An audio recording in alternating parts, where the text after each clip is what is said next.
दोस्तों आज के इस वीडियो में आपके लिए टॉप 80 क्वेश्चन लाया हूं जो कि हाल फिलहाल के परीक्षाओं के लिए मोस्ट इंपॉर्टेंट होगा। तो आप लोग वीडियो को ध्यान से देखिएगा। आज के इस वीडियो में आपका पहला सवाल है, भारत का पहला उपग्रह कौन सा था। दोस्तों भारत का जो पहला उपग्रह था इनमें से हो जाएगा Aryabhata, option number B Aryabhata, जो कि भारत का पहला उपग्रह था। चलिए अगला सवाल, संविधान सभा के स्थायी अध्यक्ष कौन थे। दोस्तों संविधान सभा के स्थायी अध्यक्ष इनमें से हो जाएंगे Rajendra Prasad, option number A Rajendra Prasad, जो कि बिल्कुल सही जवाब है। चलिए अगला सवाल, कौन सा ग्रह सूर्य का पुत्र कहलाता है। देखिए सूर्य का पुत्र इनमें से कहलाएगा बुध, ऑप्शन नंबर बी बुध ग्रह, जो कि सूर्य का पुत्र कहलाता है। तो देखिए आपका अगला सवाल है, भारत का पहला परमाणु संयंत्र कहाँ पर स्थापित किया गया था।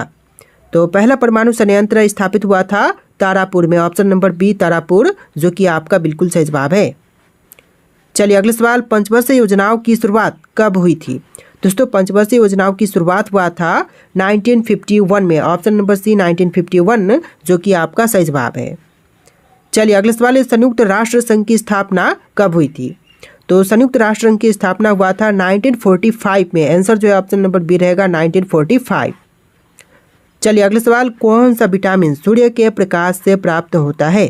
देखिए सूर्य के प्रकाश से प्राप्त विटामिन इनमें से हो जाएगा option number D vitamin D, यानी कि आपका आंसर ऑप्शन नंबर डी रहेगा विटामिन डी। चलिए अगला सवाल, भारत का राष्ट्रीय पशु कौन सा है। देखिए इनमें से भारत का राष्ट्रीय पशु की बात करें तो यह हो जाएगा बाघ, ऑप्शन नंबर सी बाघ, जो कि भारत का राष्ट्रीय पशु है। नेक्स्ट क्वेश्चन, सुभाष चंद्र बोस ने आज़ाद हिंद फौज की स्थापना कब की थी। देखिए सुभाष चंद्र बोस ने आज़ाद हिंद फौज की स्थापना किया था 1943 में, ऑप्शन नंबर डी 1943, जो कि सही जवाब हो जाएगा। चलिए अगला सवाल है, संसद का सत्र बुलाने का अधिकार किसे होता है। देखिए संसद का सत्र बुलाने का अधिकार इनमें से हो जाएगा राष्ट्रपति को, ऑप्शन नंबर सी राष्ट्रपति, जो कि संसद का सत्र बुला सकते हैं। चलिए अगला सवाल है, संविधान निर्माण की ड्राफ्टिंग समिति के अध्यक्ष कौन थे।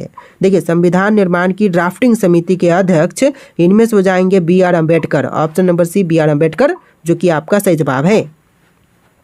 चलिए अगला सवाल है, भारत में सबसे अधिक बोलने वाली भाषा कौन सी है। देखिए भारत में सबसे ज़्यादा बोले जाने वाली भाषा इनमें से हो जाएगा हिंदी, ऑप्शन नंबर ए जो है हिंदी, जो कि भारत में सबसे ज़्यादा बोले जाने वाली भाषा है। चलिए क्वेश्चन नंबर 13 है, भारत का राष्ट्रीय गान जन गण मन किसने लिखा था। देखिए भारतीय राष्ट्रगान जन गण मन को लिखने वाले इनमें से हो जाएंगे Rabindranath Tagore, option number B Rabindranath Tagore, जिन्होंने भारतीय राष्ट्रगान लिखा है। चलिए अगला सवाल, किस अनुच्छेद के तहत मौलिक कर्तव्यों संविधान में जोड़े गए थे। देखिए मौलिक कर्तव्य जो है संविधान में जोड़ा गया था अनुच्छेद 51A के तहत, यानी कि ऑप्शन नंबर सी अनुच्छेद 51A, जो कि आपका बिल्कुल सही जवाब है। तो देखिए आपका अगला सवाल है, हरित क्रांति का संबंध किससे है। दोस्तों इनमें से हरित क्रांति का संबंध हो जाएगा कृषि से, ऑप्शन नंबर बी कृषि से हरित क्रांति का संबंध है। आपका right answer option number B रहेगा। तो देखिए अगला सवाल है, भारतीय संविधान को पूर्ण रूप से कब अपनाया गया था। तो भारतीय संविधान को पूर्ण रूप से अपनाई गई थी 26 जनवरी 1950 को, यानी कि ऑप्शन नंबर बी जो है 26 जनवरी 1950, आपका बिल्कुल सही जवाब है। चलिए अगला सवाल, भारत में प्रथम महिला राज्यपाल कौन थी। दोस्तों भारत की पहली महिला राज्यपाल यह हो जाएंगी option number B Sarojini Naidu, यानी कि आपका आंसर क्या होगा ऑप्शन का बी सरोजनी नायडू, जो कि भारत की पहली महिला राज्यपाल थी। चलिए अगला सवाल है, योजना आयोग का गठन कब हुआ था। दोस्तों योजना आयोग का गठन यह हुआ था 1950 में, ऑप्शन नंबर बी 1950, जो कि आपका सही जवाब है। चलिए अगला सवाल, पृथ्वी दिवस यानी कि अर्थ डे कब मनाई जाती है। तो अर्थ डे जो है यह मनाई जाती है 22 अप्रैल के दिन, यानी कि ऑप्शन का बी 22 अप्रैल बिल्कुल सही जवाब है। तो देखिए आपका अगला सवाल है, भारत के पहले मुख्य चुनाव आयुक्त कौन थे। दोस्तों भारत के पहले मुख्य चुनाव आयुक्त यह हो जाएंगे Sukumar Sen, option number B Sukumar Sen, जो कि आपका बिल्कुल सही जवाब है। चलिए क्वेश्चन नंबर 21 है, हर्षचरित्र नामक ग्रंथ किसने लिखा था। दोस्तों हर्षचरित्र नामक ग्रंथ जो है लिखने वाले इनमें से हो जाएंगे बाण भट्ट, ऑप्शन नंबर ए बाण भट्ट, जिन्होंने लिखा था हर्षचरित्र। चलिए अगला सवाल, मॉन्टेस्क्यू नाम किसका सिद्धांत से जुड़ा है। देखिए मॉन्टेस्क्यू का नाम जो है यह जुड़ा हुआ है शक्ति के विभाजन का सिद्धांत से, ऑप्शन नंबर सी शक्ति के विभाजन का सिद्धांत, आपका बिल्कुल सही जवाब हो जाएगा। चलिए अगला सवाल, किस संविधान संशोधन के तहत पंचायती राज व्यवस्था को संवैधानिक दर्जा मिला। तो देखिए संवैधानिक दर्जा यह मिला था 73वां संविधान संशोधन के तहत। ऑप्शन नंबर सी आपका बिल्कुल सही जवाब रहेगा। चलिए अगला सवाल, भारतीय लोकपाल की संतुष्टि सबसे पहले किसने की थी? तो भारतीय लोकपाल की संतुष्टि सबसे पहले करने वाले इनमें से हो जाएंगे संतोष हेगड़े। ऑप्शन नंबर सी संतोष हेगड़े, जो कि आपका बिल्कुल सही जवाब है। देखिए क्वेश्चन नंबर 25 है, भारतीय संविधान में कुल कितने अनुसूचियां यानी कि शेड्यूल्स हैं? तो भारतीय संविधान में कुल अनुसूचियां की संख्या हो जाएगा 12। ऑप्शन नंबर सी 12 अनुसूचियां हैं भारतीय संविधान में। चलिए अगला सवाल है, दीन इलाही धर्म किस मुगल शासक ने शुरू किया था? तो दीन इलाही धर्म को शुरू करने वाले मुगल शासक इनमें से हो जाएंगे Akbar. Option number C Akbar, जिन्होंने दीन इलाही धर्म को शुरू किया था। चलिए अगला सवाल है, किस अनुच्छेद के अंतर्गत राष्ट्रपति को आपातकाल लगाने का अधिकार है? तो अनुच्छेद हो जाएगा 350, इनमें से सभी हो जाएगा, जैसे कि 352, 356 और 360। इन सभी अनुच्छेद के तहत जो है राष्ट्रपति आपातकाल लगाने का अधिकार रखता है। चलिए क्वेश्चन नंबर 28 है, नंदा देवी पर्वत भारत के किस राज्य में स्थित है? दोस्तों नंदा देवी पर्वत की बात करें तो यह हो जाएगा उत्तराखंड राज्य में। ऑप्शन नंबर सी जो है उत्तराखंड राज्य आपका बिल्कुल सही जवाब है। चलिए अगला सवाल, भारत की पहली महिला आईपीएस अधिकारी कौन थी? तो देखिए भारत की जो पहली महिला आईपीएस अधिकारी थी इनमें से हो जाएंगी Kiran Bedi. Option number B Kiran Bedi, जो कि बिल्कुल सही जवाब है। चलिए क्वेश्चन नंबर 30 है, भारत का पहला परमाणु ऊर्जा संयंत्र कहाँ पर स्थापित किया गया था? तो क्वेश्चन शायद रिपीट हो रहा है, इसका आंसर तारापुर रहेगा। ऑप्शन नंबर ए आपका बिल्कुल सही जवाब हो जाएगा। चलिए क्वेश्चन नंबर 31 है, संविधान में न्याय का अधिकार किस अनुच्छेद में वर्णित है? देखिए संविधान में न्याय का अधिकार वर्णित है अनुच्छेद 39A में, यानी कि ऑप्शन नंबर डी अनुच्छेद 39A आपका बिल्कुल सही जवाब है। चलिए क्वेश्चन नंबर 32 है, किस गवर्नर जनरल ने अंग्रेजी को भारत की प्रशासनिक भाषा बनाया था? तो देखिए गवर्नर जनरल जिन्होंने अंग्रेजी को भारत की प्रशासनिक भाषा बनाया यह हो जाएंगे Lord William Bentinck. Option number C Lord William Bentinck, जो कि आपका सही जवाब है। देखिए क्वेश्चन नंबर 33 है, प्रसिद्ध भीमबेटका गुफाएं किस राज्य में स्थित है? मध्य प्रदेश में, महाराष्ट्र में, राजस्थान में या फिर कर्नाटक में? तो भीमबेटका की गुफाएं जो है यह है मध्य प्रदेश राज्य में। ऑप्शन नंबर ए जो है मध्य प्रदेश आपका बिल्कुल सही जवाब है। चलिए क्वेश्चन नंबर 34 है, भारत में मानव अधिकार आयोग की स्थापना कब हुई थी? देखिए भारत में मानव अधिकार आयोग की स्थापना हुआ था 1993 में। ऑप्शन नंबर बी 1993, जो कि इस क्वेश्चन का बिल्कुल सही जवाब है। चलिए क्वेश्चन नंबर 35 है, विश्व व्यापार संगठन WTO की स्थापना कब हुई थी? तो विश्व व्यापार संगठन की स्थापना हुआ था 1995 में, यानी कि ऑप्शन का सी बिल्कुल सही जवाब रहेगा। चलिए क्वेश्चन नंबर 36 है, न्यायमूर्ति शब्द किस भाषा से लिया गया है? तो न्यायमूर्ति शब्द जो है यह लिया गया है संस्कृत से। ऑप्शन नंबर बी संस्कृत, जो कि बिल्कुल सही जवाब है। देखिए क्वेश्चन नंबर 37 है, किस संविधान संशोधन द्वारा शिक्षा को मौलिक अधिकार बनाया गया था? देखिए संविधान संशोधन जिसके तहत शिक्षा को मौलिक अधिकार बनाया गया था यह हो जाएगा 86वां संविधान संशोधन। ऑप्शन नंबर सी आपका बिल्कुल सही जवाब रहेगा। चलिए क्वेश्चन नंबर 38 है, INS विक्रांत किस प्रकार का पोत है? देखिए INS विक्रांत जो है यह हो जाएगा aircraft carrier. Option number B aircraft carrier, जो कि आपका बिल्कुल सही जवाब है। चलिए क्वेश्चन नंबर 39 है, किस अनुच्छेद के तहत राष्ट्रपति शासन किसी राज्य में लगाया जा सकता है? तो देखिए हमने पिछले क्वेश्चन में देखे थे, तो इनमें से हो जाएगा ऑप्शन नंबर बी अनुच्छेद 356 के तहत जो है राष्ट्रपति शासन किसी भी राज्य में लगाए जा सकते हैं। तो आपका आंसर ऑप्शन नंबर बी रहेगा। चलिए क्वेश्चन नंबर 40 है, गुप्त काल को भारत का किस युग के रूप में जाना जाता है?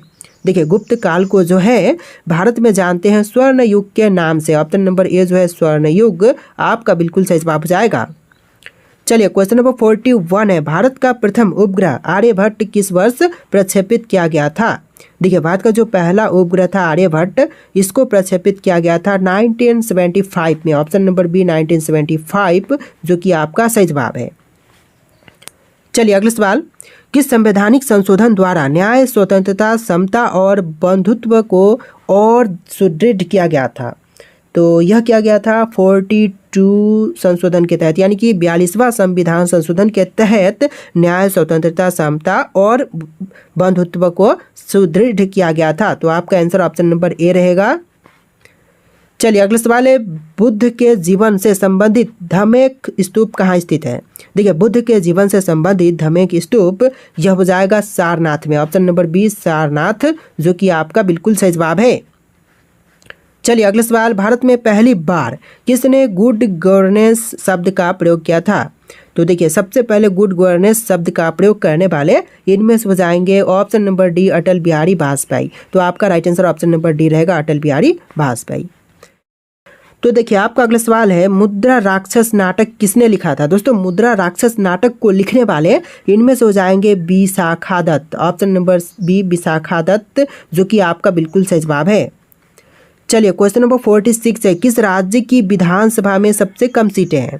देखिए विधानसभा में सबसे कम सीटें यह हो जाएगा मिजोरम के राज्य के, ऑप्शन नंबर सी मिजोरम राज्य, जो कि आपका बिल्कुल सही जवाब है। चलिए अगले सवाल है, राष्ट्रीय महिला आयोग की स्थापना कब हुई थी? दोस्तों राष्ट्रीय महिला आयोग की स्थापना हुआ था 1992 में, ऑप्शन नंबर सी 1992, जो कि आपका बिल्कुल सही जवाब है। चलिए अगला सवाल, ICAR भारतीय कृषि अनुसंधान परिषद का मुख्यालय कहाँ पर है? तो भारतीय कृषि अनुसंधान परिषद का मुख्यालय की बात करें तो यह हो जाएगा दिल्ली में, यानी कि ऑप्शन नंबर बी बिल्कुल सही जवाब रहेगा, दिल्ली। चलिए अगला सवाल है, भारत के किस राष्ट्रपति का कार्यकाल सबसे लंबा था? देखिए भारत के वे राष्ट्रपति जिनका कार्यकाल सबसे लंबा था इनमें से हो जाएंगे Rajendra Prasad, option number A Rajendra Prasad, जो कि आपका बिल्कुल सही जवाब है। चलिए नेक्स्ट क्वेश्चन, भारत की पहली अंतरिक्ष यात्री महिला कौन थी? तो भारत की जो पहली अंतरिक्ष यात्री महिला थी ये हो जाएंगी आपकी Kalpana Chawla, option number A Kalpana Chawla, जो कि भारत की पहली अंतरिक्ष यात्री महिला थी। चलिए अगला सवाल है, किस नदी को बिहार की शोक नदी कहा जाता है? देखिए बिहार की शोक जो है इनमें से कहते हैं कोसी को, यानी कि ऑप्शन नंबर ए जो है कोसी नदी, आपका बिल्कुल सही जवाब है। चलिए अगला सवाल, किस अनुच्छेद के अंतर्गत संसद भारत के किसी भी राज्य की सीमाओं में परिवर्तन कर सकती है? तो यह अनुच्छेद हो जाएगा अनुच्छेद 3, ऑप्शन नंबर बी अनुच्छेद 3 के तहत जो है संसद भारत के किसी भी राज्य की सीमाओं में परिवर्तन कर सकती है। तो चलिए क्वेश्चन नंबर 53 है, किस भारतीय नेता ने सर्वोदय शब्द का प्रचार किया था? देखिए सर्वोदय शब्द का प्रचार करने वाले नेता इनमें से हो जाएंगे विनोबा भावे, ऑप्शन नंबर सी विनोबा भावे, जो कि आपका बिल्कुल सही जवाब है। चलिए अगला सवाल, भू राजस्व सुधार से संबंधित जमींदारी प्रथा उन्मूलन कब प्रारंभ हुआ था? तो भू राजस्व सुधार से संबंधित जमींदारी प्रथा उन्मूलन जो है यह प्रारंभ हुआ था 1950 में, ऑप्शन नंबर बी 1950, जो कि आपका बिल्कुल सही जवाब है। इस वीडियो में टोटल 80 क्वेश्चन है, वीडियो को ध्यान से देखिएगा।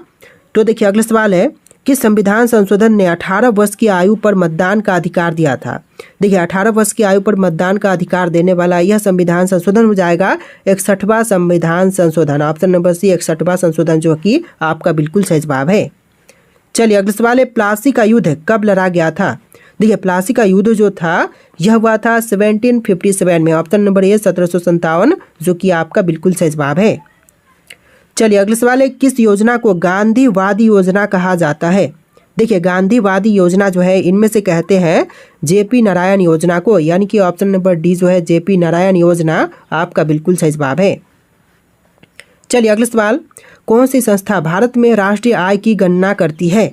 देखिए राष्ट्रीय आय की गणना करने वाली संस्था इनमें से हो जाएगा CSO, option number B CSO, जो कि आपका बिल्कुल सही जवाब है।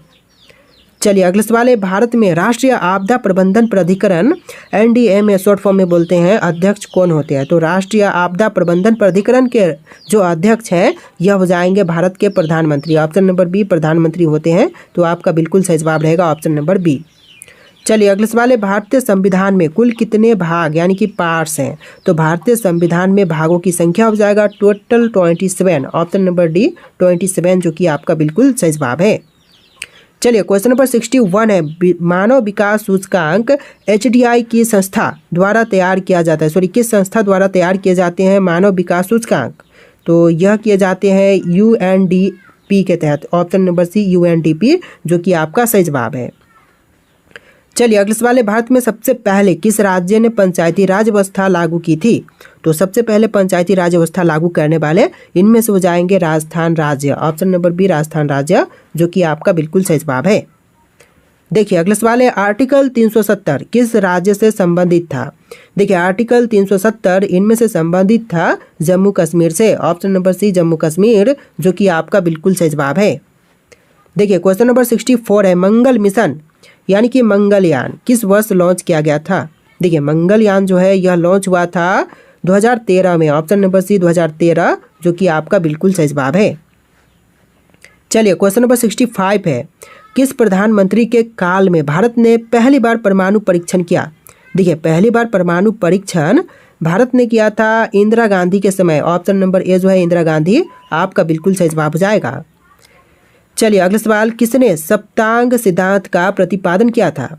तो सप्तांग सिद्धांत का प्रतिपादन करने वाले कौटिल्य है। ऑप्शन नंबर बी कौटिल्य, जो कि आपका बिल्कुल सही जवाब है। टोटल 80 क्वेश्चन है, वीडियो को ध्यान से देखिएगा। मोर को भारत का राष्ट्रीय पक्षी किस वर्ष घोषित किया गया था? क्वेश्चन नंबर 67 है, मोर को भारत का राष्ट्रीय पक्षी कब घोषित किया गया? तो यह किया गया था 1963 में। ऑप्शन नंबर बी 1963, जो कि आपका बिल्कुल सही जवाब है।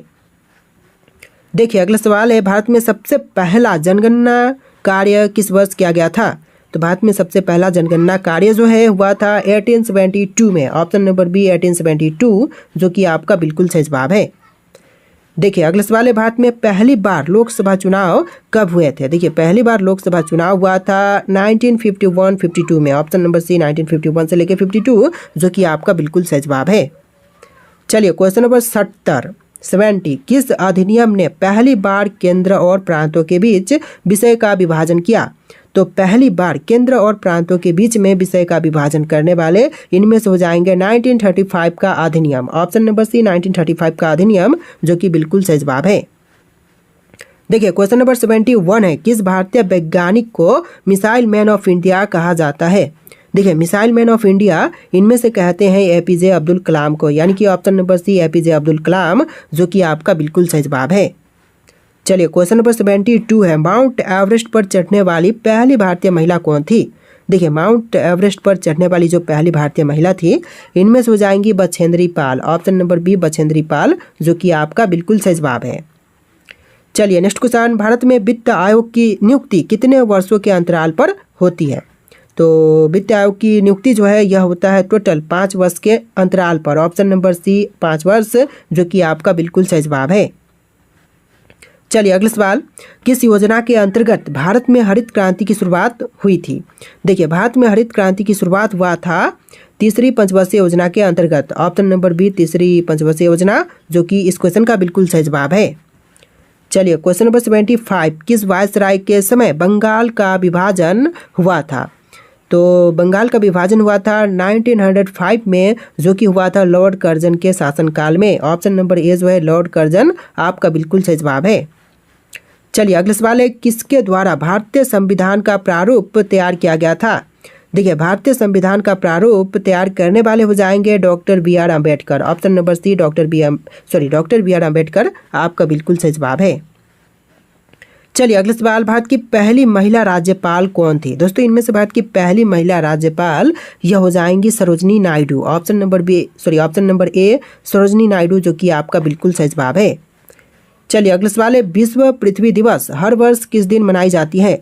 दोस्तों विश्व पृथ्वी दिवस की बात करें तो यह मनाई जाती है 22 अप्रैल के दिन। ऑप्शन नंबर बी 22 अप्रैल, जो कि आपका बिल्कुल सही जवाब है। चलिए अगला सवाल है, भारत में सर्वोच्च न्यायालय की स्थापना कब हुई थी? दोस्तों सर्वोच्च न्यायालय की स्थापना भारत में कब हुआ था? तो यह हुआ था 28 जनवरी 1950 को, यानी कि ऑप्शन नंबर बी जो है 28 जनवरी 1950, आपका बिल्कुल सही जवाब है। चलिए अगला सवाल, विश्व पर्यावरण दिवस कब मनाई जाती है? दोस्तों विश्व पर्यावरण दिवस कब मनाई जाती है? आपके ऑप्शन यहाँ पर दिए गए हैं, इनमें से कौन सा राइट आंसर है आप लोग कमेंट कीजिएगा। क्वेश्चन लास्ट है, जो कि आपके लिए टेस्ट है। और आज के इस वीडियो में टोटल 80+ क्वेश्चन थे। आपको वीडियो कैसा लगा है कमेंट कीजिएगा और इस वीडियो को लाइक करके चैनल को सब्सक्राइब कर लीजिएगा। चलिए फिर मिलते हैं एक नए वीडियो में।